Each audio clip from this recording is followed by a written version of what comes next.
तर hello guys, आता सकाळ गुड मॉर्निंग. आणि सकाळचे आता वाजलेले आहेत 11. खूप सारा उशीर झाला आहे, नाश्ता वगैरे झाला आहे, पण मला आता स्वयंपाक करायचा. तर स्वयंपाक काय करावं काही कळत नव्हतं. मुलं शाळेतून आलेत जाऊन. आणि तर बघा मी आज काय करते. आणि मी आत्ता करणार आहे पंजाबी कढी, पण पकोडे सोबत असते, पण पकोडे नाही करणार आहे. तर तुम्हाला त्याची मी रेसिपी दाखवते. मी तुम्हाला रात्री याच्या आज म्हणजे तुम्हाला 2 रेसिपी दाखवेल मी. रात्री मुळ्याची पण रेसिपी केलेली आहे शूट, ती पण दाखवेल. आणि आता मी तुम्हाला दाखवेल पंजाबी कढी.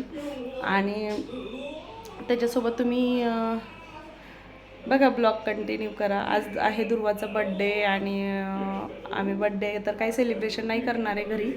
आणि तर गेलं तर कुठं बाहेर जाऊ. तिला गिफ्ट वगैरे दिलं आहे, पण काही कारणामुळे नाही करणार आहे सेलिब्रेशन. तर बघा कंटिन्यू करा. आणि तर बघा आता मी याच्यात घातलेलं आहे, तेल गरम केलं आणि त्याच्यात मी घातली होती मोहरी आणि जिरे घातले होते. आणि मी लसूण घातला. आणि लसूण असं लाल झाल्यावर लगेच त्याच्यात मी घातल्या आहे हिरव्या मिरच्या घालून झाल्या की लगेच आपण घातलेला आहे कांदा चांगला व्यवस्थित बारीक गॅसवर जरा परतून घ्यायचा. आणि त्याच्यात मी घातले कढीपत्ता खूप तडतड करतो, म्हणून मी कांदा घातल्यावर कढीपत्ता घातला, नाहीतर उडतं अंगावर. आणि मी आता हळद घातली. हळद घालून झाल्यावर आपल्याला घालायचं आहे आता लाल तिखट लाल तिखट घालायचं, व्यवस्थित हलवायचं आणि बारीक गॅसवर असं जरा परतू द्यायचं. मीठ टाकल्यावर कसं होतं की कांद्याला पाणी सुटतं आणि मग लाल मिरची वगैरे हे होऊन येतात. तर मी ना पॉकेटचं दही आणलं होतं आणि दह्याला छोटंसं पॉकेट का केलं वेज केलं होतं, कारण का ते गुठळ्या पण थोड्याशा फुटल्या जातात. आणि मी आता इथे चांगला एक छोटा कप भरून मी घातलेला आहे बेसन घालून आपण सगळ्या त्याच्या गाठी फोडायच्या आहेत दह्याच्या आणि बेसनाच्या. गाठ राहू द्यायची नाही, तर मग काय होतं कढीत आपण हलवू शकत नाही, काय नाही. मग कोरड्या दह्यातच फक्त बेसन हलवून घ्यायचं, मग नंतर पाणी घालायचं. मी अशा प्रकारे मिक्स करून घेऊन मी आत्ता घालणार आहे याच्यात. मी आता घातलेलं आहे कढीमध्ये. हे आपण असं मिक्स करून घ्यायचं मसाला आणि ते. आणि अशा प्रकारे खूप सारं पाणी लागतं, कारण 1 कप बेसन आहे, शिजायला वेळ लागतो बेसन, म्हणून मी ह्या कढीला बराच वेळ लागतो, अर्धा तास तरी लागतो, तर चांगली होते, नुसतं घाई गडबडीत नाही होत. तर मी आता याला असं मधनं हलवत होते आणि चेक करत राहायचं, कारण का खाली लागते किंवा मग दही फुटतं, त्याच्यामुळे काय करायचं मधनं हलवत राहायचं. आणि हलवून झाल्यावर नंतर मग मी आता असं शिजवून ठेवलं. तोपर्यंत मला बाकी स्वयंपाक पण राहिला होता करायचं. मी पहिल्यांदा भाजी टाकली कुकरला आणि मी कढईला फोडणी दिली. मी कांदा टमॅटो बटाट्याची भाजी केली होती, वाटाणा घालून अशी मी शाकभाजी केली होती. आणि मी आता इथे करणार आहे पापड्या, ते तळणार आहे मी. तर आमच्याकडे पापड्या काही नव्हत्या, म्हणून मी आता हे बॉबी वगैरे आणलं होतं ते तळते. तर मी ते तेल गरम होईपर्यंत मी इकडे पुऱ्या लाटून घेतल्या, कारण दुर्वाचा बड्डे होता, तर मग दुर्वाला पुरी भाजी खायची होती, म्हणून मी हे पुऱ्या, तिला कढी पण आवडते म्हणून मी कढी केली. आणि आज तिचा सगळा आवडीचा स्वयंपाक केला.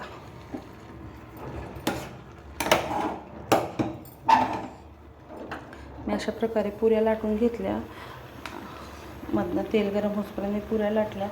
आणि मी आता काय करणार आहे, आम्ही दुर्वाचा काही वाढदिवस केला नाही आज, कारण का दुर्वाचा बड्डे मी म्हणजे 2-3 वर्ष झालं नाही करत आहे, 2 वर्ष झालं नाही करत आहे. बघू आता परत केलं तर. माझी इच्छा नाही होत की बड्डे करायचं, कारण माझ्या भावाने केला होता. तर मी आता तेल गरम करून घेतलं आणि त्याच्यात मी घातलेले आहेत हे बॉबी. आणि पापड्यापेक्षा बॉबी खूप छान लागतात. मी अशा प्रकारे तळून घेतल्या. मी थोड्याच तळल्या, काय खूप साऱ्या नाही तळल्या, मुलांना आवडतात म्हणून. आणि मी आता अजून घातलेल्या आहेत, तर राहिलेल्याच बॉबी घातल्या. आणि तळून झाल्यानंतर मी व्यवस्थित आता मी ह्याच तेलात पण पुऱ्या तळून घेईल. तर माझा व्हिडिओ बघा कसा वाटतो, आवडल्यास लाईक करा, शेअर करा आणि सबस्क्राईब करायला विसरू नका. अशा प्रकारे मी सगळं स्वयंपाक करून घेतला आणि मी आता याच्यात तळून घेते पुऱ्या. कसं होतं, एक्स्ट्रा तेल वगैरे करण्यापेक्षा मग आधी पापड्या तळून घेतल्या आणि मग त्याच्यातच पुऱ्या तळता येईल म्हणलं, म्हणून मग मी आता घेते पुऱ्या तळून. आणि मी गाजराचा हलवा कालच करून ठेवला होता रात्रीच. त्याची काही मी रेसिपी नाही केलेली. जर रेसिपी बघायची असेल तर कमेंट करून नक्की सांगा. मग मी गाजराच्या हलव्याची पण रेसिपी करून दाखवेल. आणि मी आता अशा प्रकारे पुऱ्या तळून घेतल्या. माझा आता झालेला आहे स्वयंपाक करून. तर मी बघा काय बनवले तुम्हाला मी कढीची तर रेसिपी दाखवली. तर आता आपण कढीचं शेव अशा प्रकारे कमीत कमी अर्धा तास कढी अशी उकळून घ्यायची. आणि मी याच्यात घालणार आहे बुंदी. ही अशी बुंदी घालायची आणि मग गॅस बंद करून कोथिंबीर घालायची थोडीशी. हे बघा अशा प्रकारे. तर ही कमीत कमी अर्धा पाऊण तास शिजायला वेळ लागतो बेसन वगैरे. त्याच्यामुळे मी आता इथं बनवलेल्या आहेत पुऱ्या. तर हा असा मेनू केला होता आज. तर बघा रेसिपी आवडल्यास तर लाईक करा. आणि मी आता इथे केली होती पुरी, बटाटा वांग्याची भाजी. आणि हे दुर्वा म्हणत होते की मी असं ताट केलं होतं दुर्वासाठी. ती म्हणत होती की हे माझं ताट. आता आमचं जेवण झालंय आणि आता इथं राडा पडलेला मी आवरून घेते. इथं सगळं म्हणजे किचन ओट्यावरचं सामान सगळं खाली ठेवलं. आणि मम्मीवर हे ज्वारी चाळायला गेली आहे. तर मग मी हे पटकन हे बघा मी कसं आवरून घेते हे बघू शकता तुम्ही. हे मी आवरून घेते बघा तुम्ही. आता हे बघा मी सगळं आवरून घेते.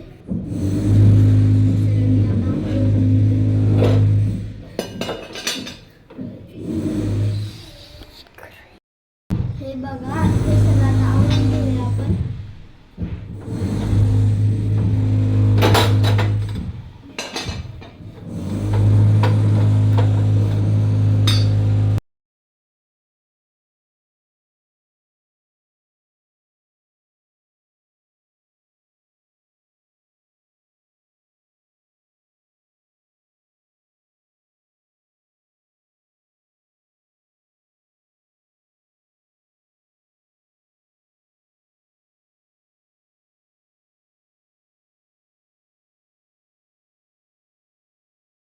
अशा प्रकारे मी सगळं स्वच्छ करून घेतले.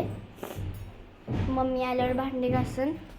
आता हे जे सामान आहे ते परत किचन गॅसवर